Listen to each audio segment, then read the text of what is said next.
Hello and welcome, my outstandingly, amazingly, exceptionally good-looking folks in the listening area.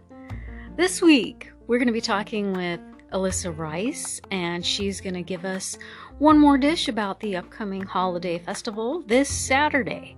So make sure that is on your calendar. Also, Dr. Ray Meyers, the sociology professor at Ivy Tech, is going to be reading some Gosport history stories for us, one about the Indian chief's grave, and another one about going to school in old-time Gosport. So sit tight, relax, and enjoy.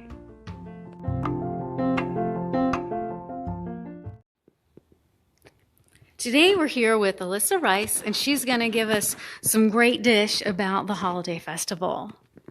Hi, thanks Michelle for having me. I appreciate it. One of the things that you may not know is I think this is the 12th year. It was started by a group of people just in Gosport that wanted to see something in the December month to celebrate Christmas and the holidays. And so that's how it started. Nancy Wesley was our first president, and it just kind of grew from there. And then it was turned over to the Business Association as a fundraiser. So that's why we have the holiday celebration and have the festival. I jumped on board really early on, and it's been really interesting to see the people that have come and gone and have really made a difference into what it is today.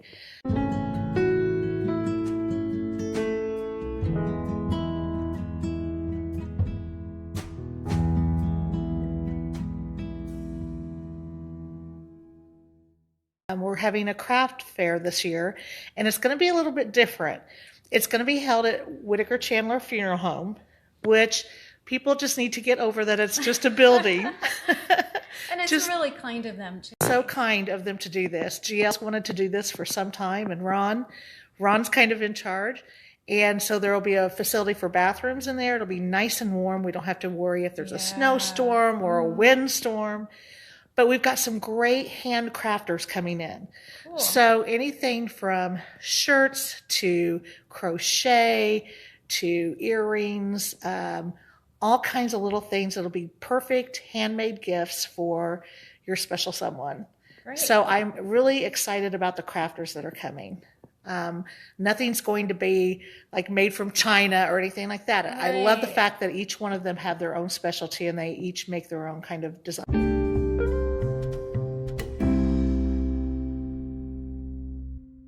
GL and Ron will be also having popcorn and hot cider in front of Whitaker Chandler Funeral Home. Mm-hmm. And also that will be our starting and stopping point for the kids to get on the wagon with Santa. Oh. So we're trying to incorporate more of the town instead of just around the gazebo. We want to see the whole town being involved. So I'm excited about that.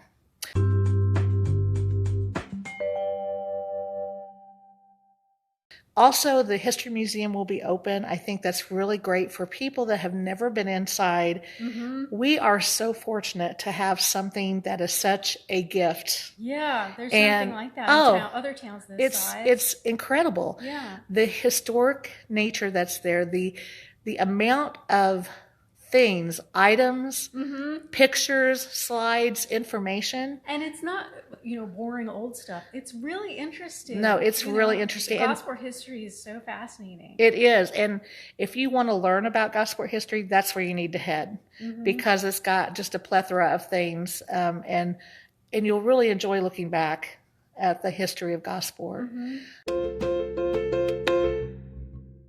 I'm involved with the pie auction, which, is really dear to my heart. We started several years back thinking that we needed to have a playground for the town. We were missing two opportunities. We were missing opportunities with kids and with seniors. And so the first thing we wanted to do was we wanted to have a safe space for our kids to enjoy. So we decided to build this playground, and the town gave us the area down off the basketball courts, and that's where it's going to go. So the pie auction is dear to my heart. I want everybody to come and bid and have fun. Billy Williams is going to be our auctioneer, and I'm sure there'll be some hot bidding going on, which is always fun and interesting to see. But all of these cooks are taking their time to make their best pies. Right. And so, look, you can put them in your freezer, save them for Christmas Day, and then you don't have to make anything. Yeah. And you're helping out the Gosport community by finishing this playground. Yeah. Those are kind of the things I liked.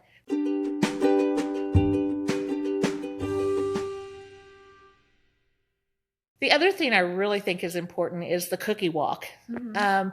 There's a group of people that are working on that for the WRE, which is weekday religious education through our schools.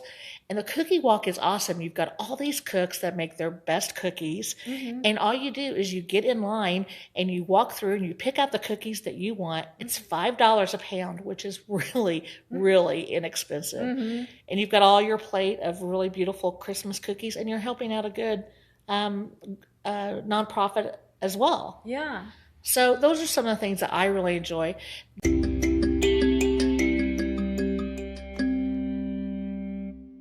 The last thing I will close with that I'm going to enjoy, my dad has read from the beginning of this. He's read The Night Before Christmas. Mm-hmm. He's 89 years old. He's had some health issues this year, but it's not going to stop him. Great. He is so ready. He called me last night and he said, "Where am I supposed to be?" I've got my book. He has his book that he reads from that his father gave him in 1933. Wow. So he has read that to all of our kids and to us as kids. And now he shares that with the kids of Gosport. What a great tradition.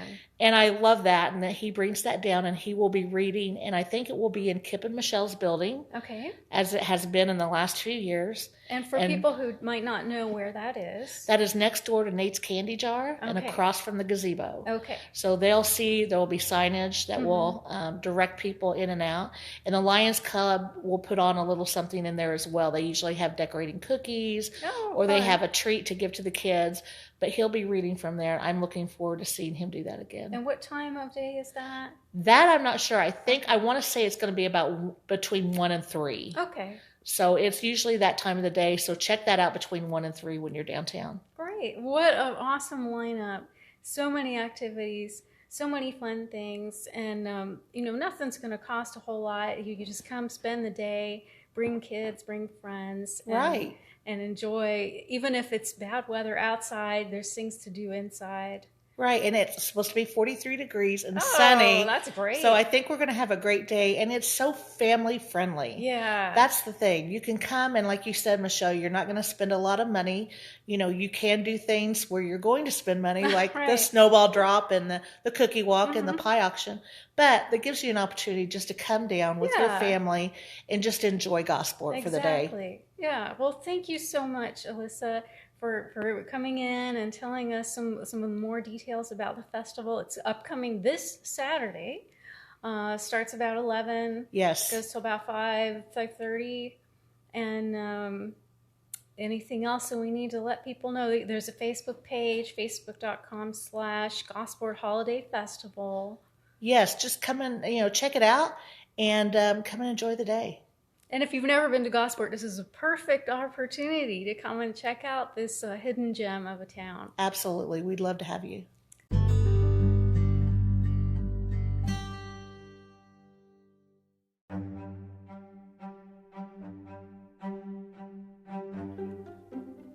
In our history segment today, we have Dr. Ray Meyers, Ivy Tech sociology professor and resident of Gosport, retelling some enjoyable stories of Gosport history.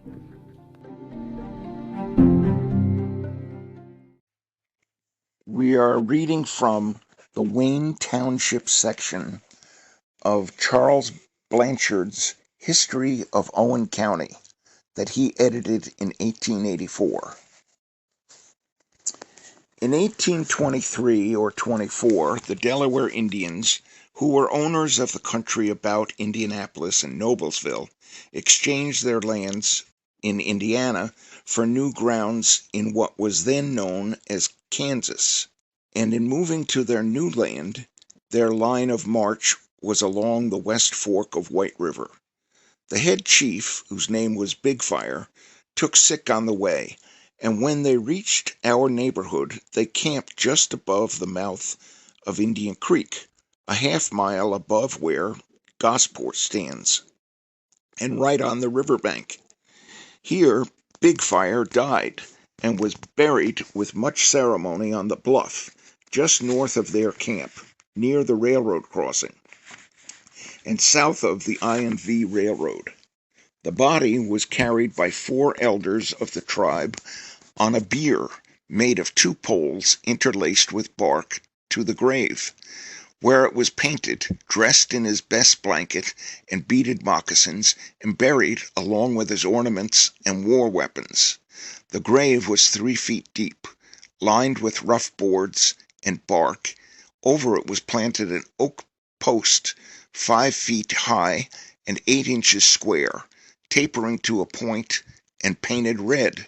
The monument was often visited and long revered by the band. It has disappeared within a few years.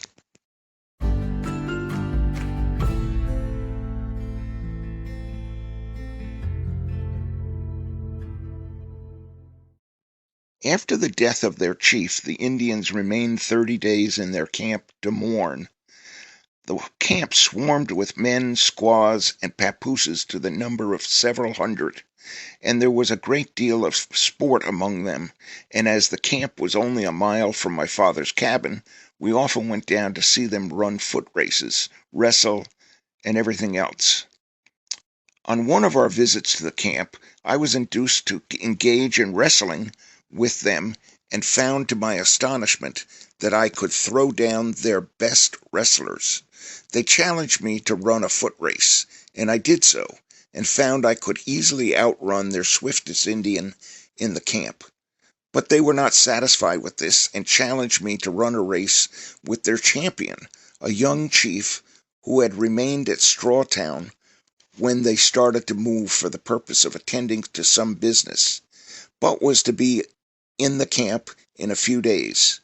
My father urged me to accept, which I did, and they promised to notify me when the young chief would arrive. Nothing was at stake. We were simply to run for the championship. Finally, one day we were notified that he was in the camp and wanted to see me. So my father and I went down at once, and we shook hands and fixed the day and time for the race.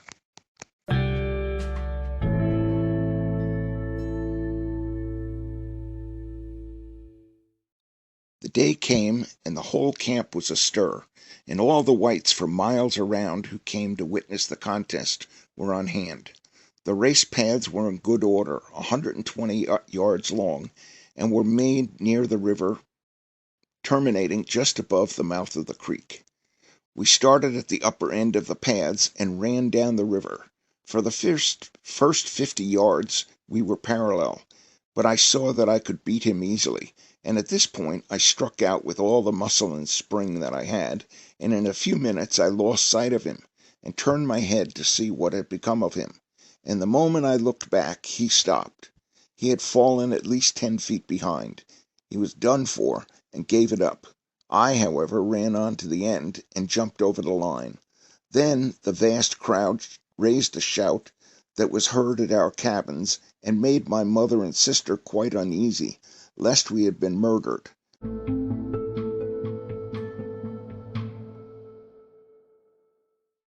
They gathered me up and took me around on their shoulders, carrying me in triumph around the camp.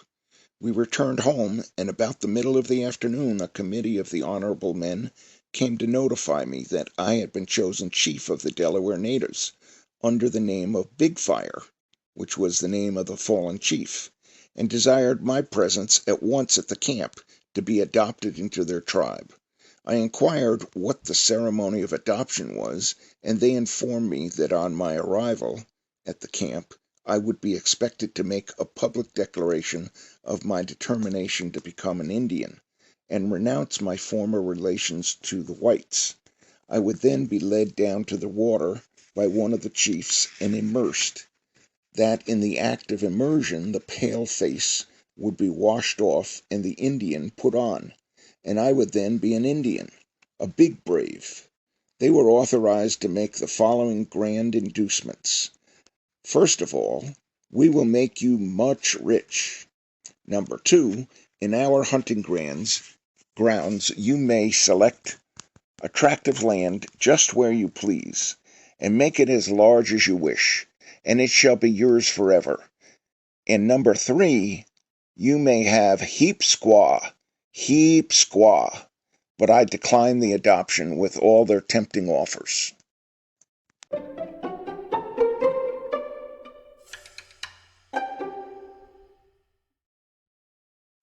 We're reading some stories from Charles R. Mason's Memories of My Boyhood Days in My Old Hometown, Gosport, Indiana. There was a family lived across the river who had a boy about my age.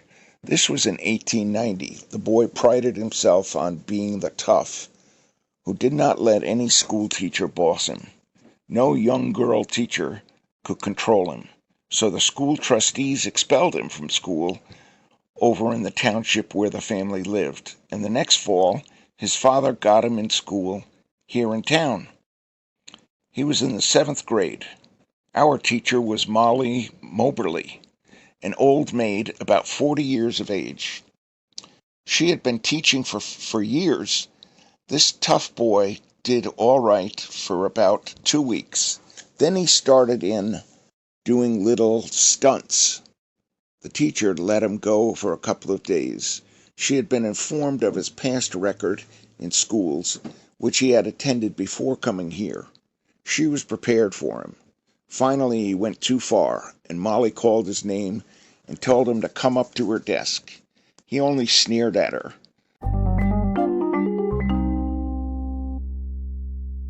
Molly folded her arms and walked down to his desk, talking all the time. Then all of a sudden she grabbed him by his coat collar, jerked him out of his seat, and led him up to where she could reach a switch, and then gave him that kid a licking of his life. From that day on, he was a model student. He didn't know Molly like we did, but she soon showed him that he couldn't pull any rough stuff in her school. That was the custom back in those days. You had to get your lessons, and you had to be obedient and orderly in school and on the playground.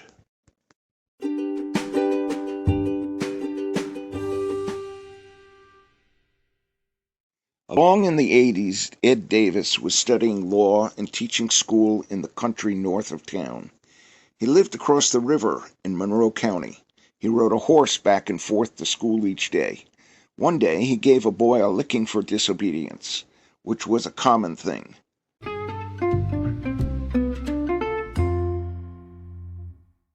The next morning, the boy's dad went to school, walked in and told Ed, "You licked my boy yesterday, and I've come to lick you." Ed looked at the clock and said, "It's only 5 minutes until recess, so just wait a bit. I don't want to disturb the class, and then we'll step outside and I'll accommodate you."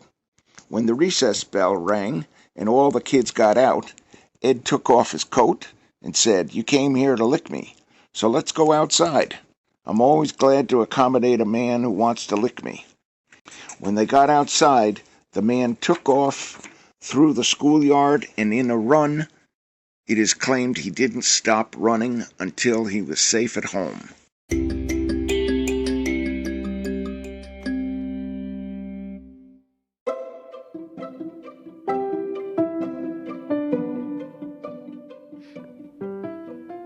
I love it. It's great when history can be funny. Thank you, Ray Meyers, for reading those selections. And thank you, Alyssa Rice, for stopping by and telling us about the upcoming Gosport Holiday Festival. That's this Saturday, December 10th, from 11 to 5. So we hope to see you in downtown Gosport.